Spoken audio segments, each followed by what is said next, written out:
So we have a director of instruction here, a guy named Craig Hocknull. For those of you who don't know him, Craig's a lot of things. He's a good family guy. He has three boys at home. Beautiful wife Laura. He just played in his second PGA championship a couple weeks ago at Bethpage. He's helped a lot of you with your golf games. But one thing that not a lot of you have seen, some of you were here a few years ago for a tournament where he did this for us, but he's probably one of 5, maybe 10 guys in the world that can do what you're about to see. So he's got a great trick show. It's called the Outback Golf Show. Craig's originally from Australia. I'll stop talking and let him take over. Everybody have a great night, and we'll see you all tomorrow for golf.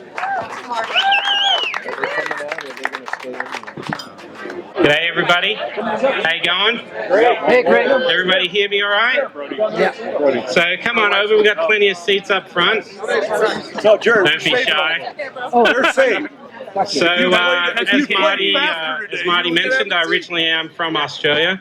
Grew up as a little tacker living in the outback of Australia. Marty. Grew up in some cities called Adelaide. Anybody been to Adelaide? Beautiful city, lots of wine country in Adelaide.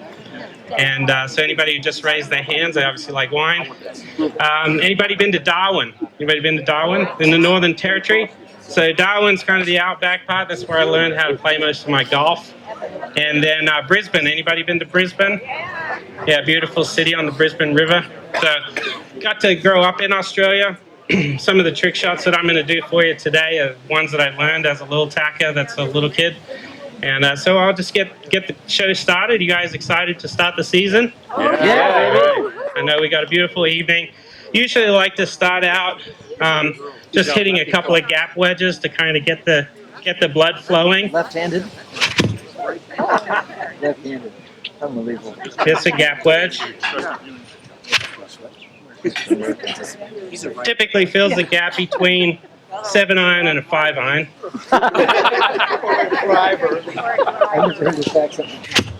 He's really I'm actually not left-handed, but I'm dealing with a bit of a shoulder injury, so I decided I'd just do the whole show left-handed for you. So I'm going to hit a driver for you.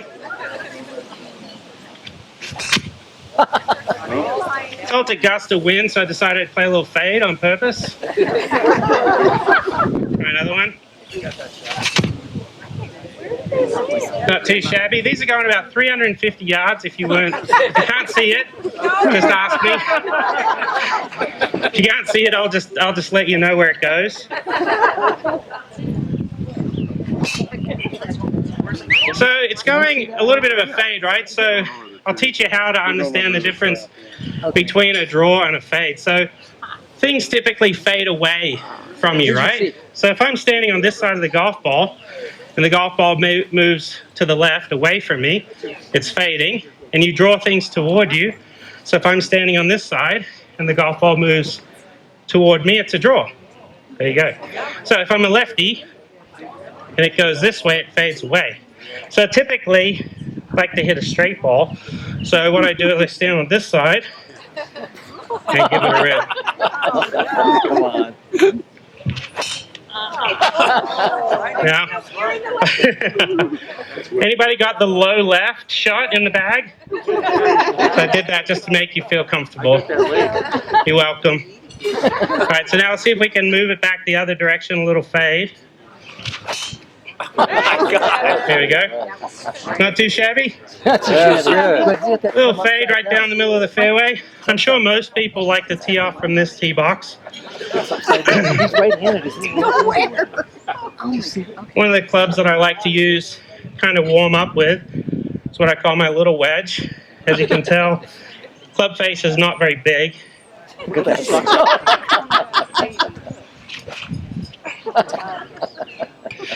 So I like to try to get the eye in early on the show, right? He's putting on his accent today. Wow. Not too shabby? Not too shabby. So now if you've got a little wedge, it's very important to make sure that you also have a little driver and a little 3-wood.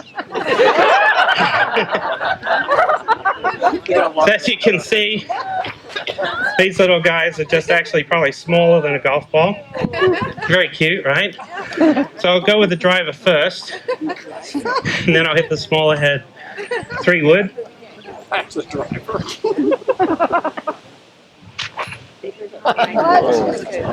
If you can follow that one, that's pretty good. Anybody see that? You can clap if you like it.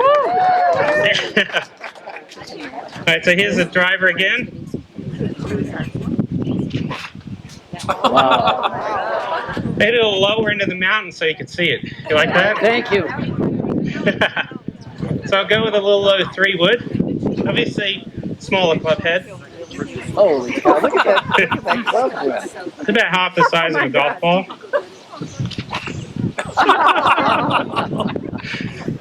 That's magic. That's what you call a baby fade. Moves about 1 yard left to right.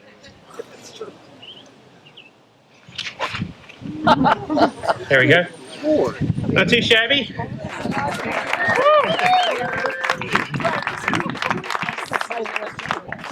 Now, when you're growing up in the outback of Park City,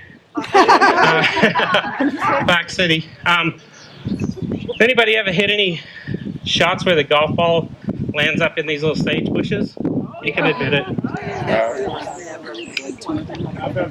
Yeah. So what's important for me, is to make sure that I'm able to hit my titanium driver right out the top of those bushes. So that's what these tees right here resemble, right? The height of the bush. So I'm going to go up these tees, hit a few shots for you just so you can see exactly how to do it. All right, let's give it a whirl. Okay. You're okay. Wow. Whoa. Look at that. Perfect. I'll hit it a little lower so you can see it. We can see it. Look at this. Everybody see that?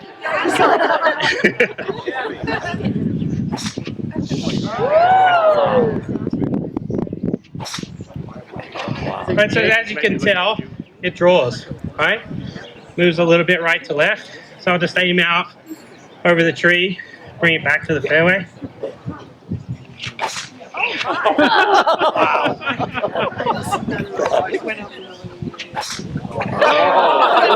Right back in the middle, right?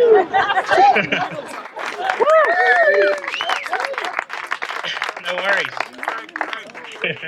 Use those tees at Bethpage? All of these tees were in Bethpage in the bag right there.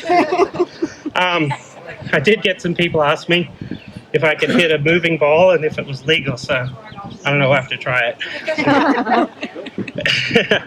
But as you can see, that ball turns more from right to left, because what happens is, as the club goes up, this is a 10.5 degree driver in the playing position. But if it's 10.5 this way, that 10.5 degrees is pointed left. See that? So when you're actually playing on 16 and you hit your ball up in the rough on the right, that's why it typically hooks a little bit off that lie. It has a lot to do with the angle of the club. So what you need is a specially designed driver. This way, from this playing position, you can play straight to a little bit of a fade. So we'll give this one a whirl. Dead straight. Little fade. Yeah. Off the bunker. No worries, right? Let's try another one. See if we can straighten it out. There we go. Not too shabby.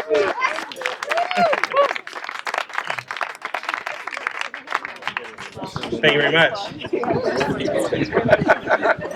Now, when you're out playing and you get that dog leg to the right, it's important off the high tee to have an appropriate driver. So, you can see how this is going, right? You put it on this way, it goes left. Put it level, it goes straight. Now this is going to be a nice slice. So give this one a shot. Aim it out over the bunker on the left, see if we can cut it back. Nothing but net, right?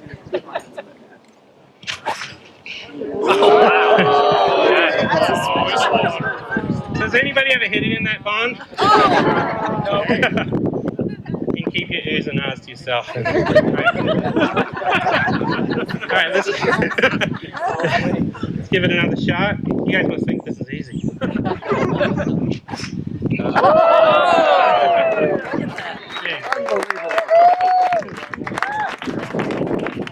too shabby. I mean, really. Now, I have seen some trick shots from a few of you out on the golf course. And to be honest, I've tried to replicate them, but they're way too difficult. All right, so anybody remember ever playing with the old hickory shaft? Here, here. So we got a hickory shaft, Bobby Jones 2-iron. So I'm just going to hit a couple of shots for you. We're going to take a little walk through history. So here's the 2-iron for you. Wow. Right, so you can see the trajectory is a little higher, right? Probably expecting a 2-iron to go super low. Well, that was pretty good shot. So what you do to hit it lower is you just grab an old bullet 1-iron. Anybody ever hit a Bullet. old bullet? Yes. Right, remember those? Yes. So here we go.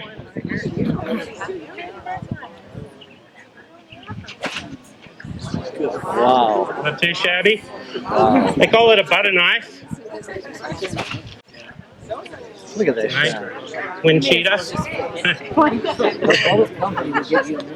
Now what about the old persimmon driver? Really? I know there's a lot of people that used the persimmon driver back in the day, because I did. Right, this is the old citation. Yeah, so if you compare it against the latest and greatest of today, this is where we went. Wow. And so I'm going to run through a couple of these tee shots for you, so you can see the difference in them.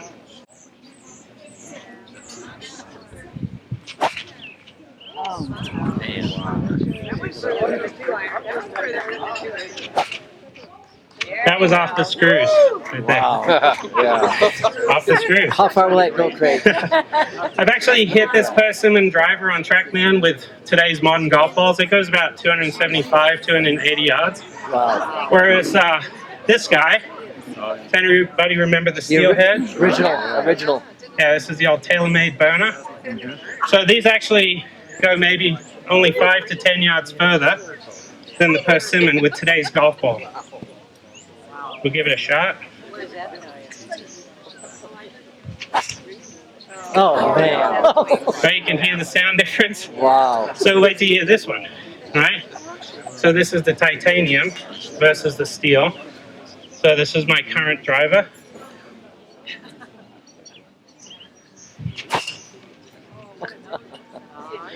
You can hear the sound. It's got a lot more ball speed. Wow. There you go. How far is that, Craig? That's about 350 yards, Jerry.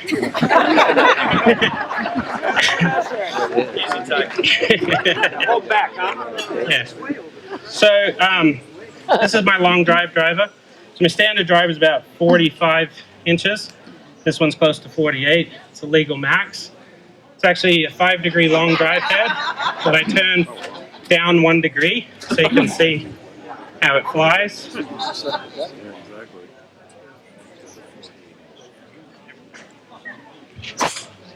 Wow. Boom! All right, so not very much spin. It kind of takes off and it'll run forever. Oh. There you go. Not too shabby. You could buy them from me directly. So what I've got here is especially, so I just took you through some technology improvements, right? So just to show you that maybe it's not 100% technology. Look at this. This is actually a little piece of steel that I picked up at Home Depot. Glued it into the TaylorMade bubble. Remember the TaylorMade bubble? Sure. Yeah. So I did it this morning, so if it flies off, just duck. All right. It's got a little bit more flex. So to give it a whirl. Hey, So Jerry, it's obviously all about Us old guys, technology. we need that. I'm doing custom reshafts this summer with this guy. Springs attached. Club length is obviously always something that pops up in conversations on the lesson tee. Should I have 45-inch driver or maybe 28-inch driver? So we'll give this one a shot, see how she flies today.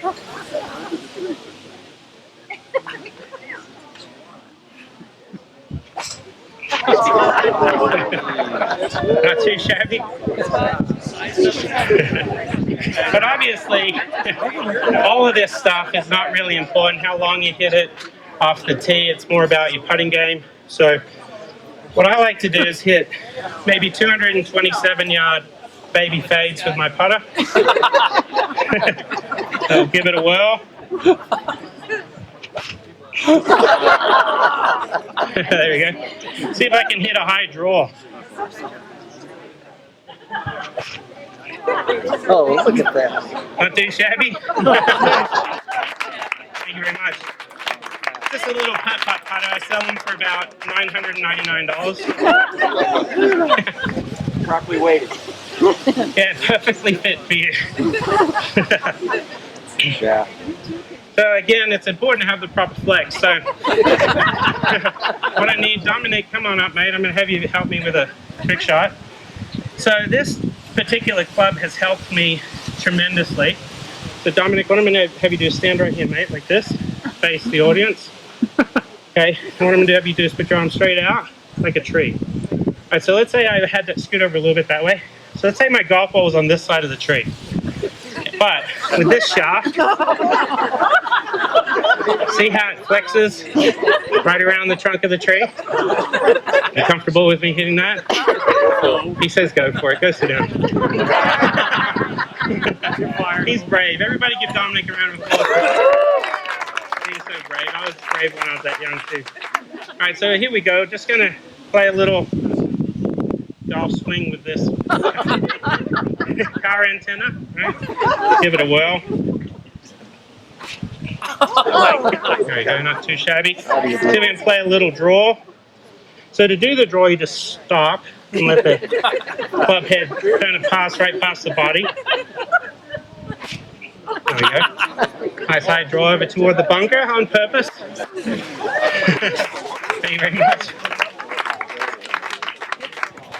Now, when I played at Bellerive in the PGA, I was actually trying to do that on some holes because the rough was so thick. But at Bethpage, the bunkers were out of range. I couldn't even reach them. Wow. Now, a lot of people have asked me how difficult was it at the PGA playing at Bethpage, and it's honestly the most difficult challenge, golf course conditions, crowds I've ever played. So I just swung free, hit it hard, tried to make every putt, and let the chips fall where they may, right? That was a wonderful experience. So this particular club, though, I didn't need it all at Bethpage, but some of you folks I've seen hitting shots from the native underneath these pine trees, but I've got a good club for you. So this has a very flat lie angle, as you can see. So what you do is you just get down on your knees like this, and then that way you can make a swing right up underneath the tree branches. So I'm going to see if I can hit it over this tree toward that front tee box. Give it a whirl. All right, a little wind. Made it go left, not me. So I aim a little bit right, play the wind. There you go. And I changed tee boxes as well on purpose. But it is important to be able to creatively shape shots. So what you need, again, is a fade shaft, right? So with the fade shaft, it's very easy to turn that ball left to right. And I'll show you how it works. There you go. Nice little fade. Wow. So what I learned is if the fade shaft goes this way and the draw shaft goes that way, if you combine the two, you get a straight shaft, right? So you got the fade and the draw. They cancel each other out and it goes nice and straight. There you go. Not too shabby. Thank you very much.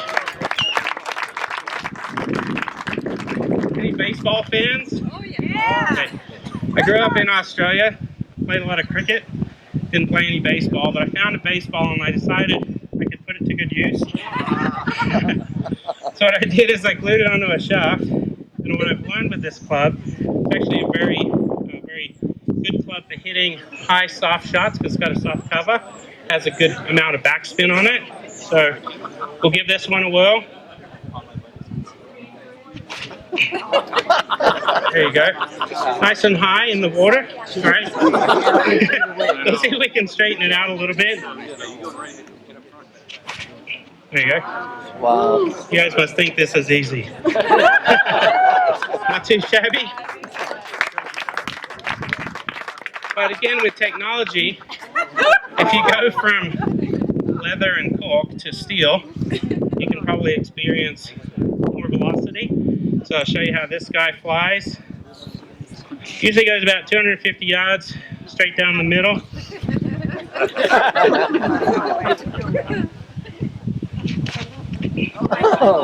The middle of the rough. Right here. They come back in the Get fairway. back. All right, here we go. Play the course. Nice and high. Not too shabby. Wow. It's only about the size of a golf ball. A lot of people ask me what's the most challenging club that you hit, and it's this guy right here. So, has a little tack I went into Dad's work shed, cut off one of his hammers, glued a shaft into it. Here we go. The original hammer. So, I'm going to give it a whirl. There was a driver called the Hammer years ago. Here we go. Oh. Too shabby. Thank you very much. So I think it's also very important to make sure that you're combining your activities. You got any people that like fishing? Very good. So I'm good at saving time. So what I decided that I would do is I would construct a driver that I could practice my golf and my fishing at the same time. Hey. So this way I can work on my ocean casting, right? Surf casting, and then also long drive at the same time. So give it a whirl.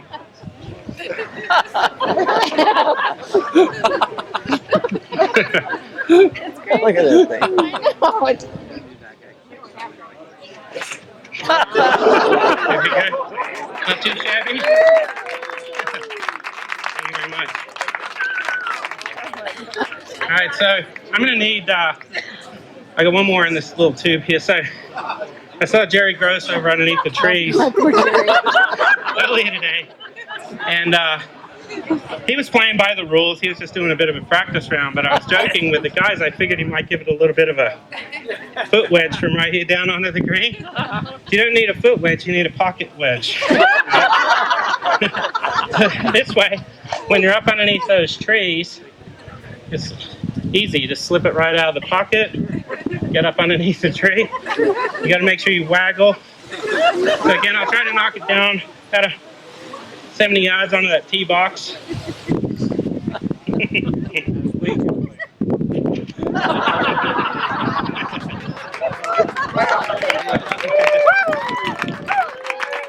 very much. I need 3 volunteers. 3 volunteers. Anybody want to volunteer to help me? If you point, you're volunteers. So that's part of the rules. And then the person you point at's also volunteers. So come on up. And then you get to point at one other person as well. All right, set the drinks down very carefully. And then come on over, ladies. All right. Come on, Donna, let's go. All right, so Donna, so they volunteered Donna. Donna, I need you to take this driver and step right on up near those blocks. Ladies, come on over here. All right, so what we're going to do is we're going to roll balls down the tube, Donna, and then you're going to smash them out of the air.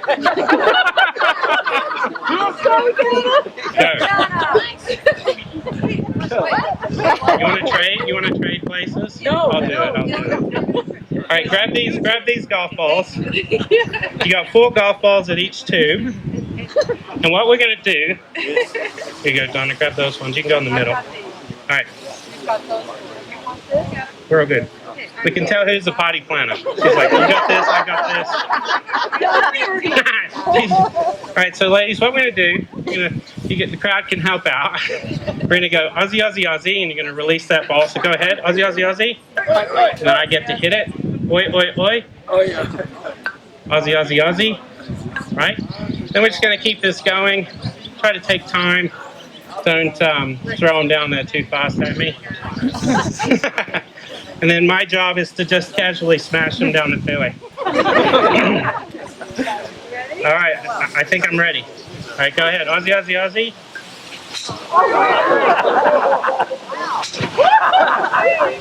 Oh. He has a problem going early.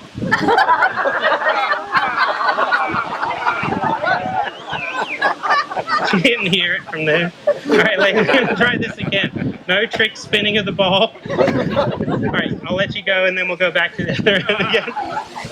Aussie, Aussie, Aussie. Oh. Now, try it again.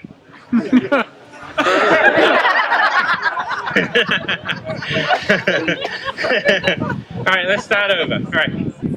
Now we got 9, hang on. 9 golf balls. We're going to see if we can connect 9 times. Are we ready? All right, go ahead. Oh,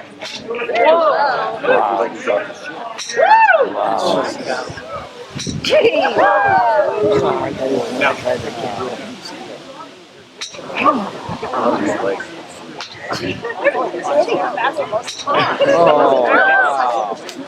Yeah, he is. When it gets down there. Nutted.